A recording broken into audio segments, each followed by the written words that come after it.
ज्या माती स्वराज्याची शपथ घेतली त्या मातीतील पहिला हुंकार म्हणजे तोरणा. नमस्कार विद्यार्थी मित्रांनो, आज आपण स्वराज्याच्या एका साक्षीदाराबद्दल बोलणार आहोत. तो म्हणजे तोरणा किल्ला.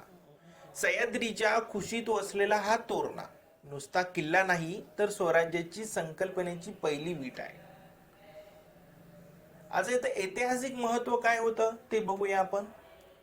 1947 साली वयाच्या अवघ्या 16व्या वर्षी युवक शिवबाने हा प्रचंड गड आदिलशहाकडून जिंकून घेतला. महाराजांचा हा पहिला किल्ला विजयाचा होता, ज्याने स्वराज्याच्या लढाईला अधिकृत सुरुवात दिली. येथे मिळालेल्या अफाट खजिनामुळे त्यांना सैन्य उभारणीसाठी आणि पुढील कार्यासाठी बळ मिळाले. आता या किल्ल्याची काही वैशिष्ट्य होते. तोरणा म्हणजे नुसता किल्ला नाही तर हा एक प्रचंड गड होता. त्याचा विशाल विस्तार आणि नैसर्गिक संरक्षण पाहून तुम्ही सुद्धा थक्क व्हाल.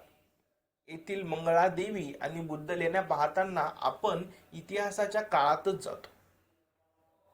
गडावरून दिसणारे नयनरम्य दृश्य आणि आजूबाजूच्या प्रदेशाचे सामरिक महत्त्व आजही आपल्याला विचार करायला भाग पाडते.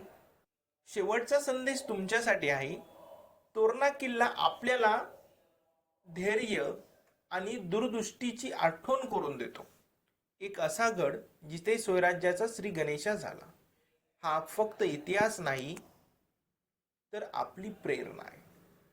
पुढच्या वेळेस नक्की भेट द्या आणि ह्या पवित्र भूमीला नमन करा.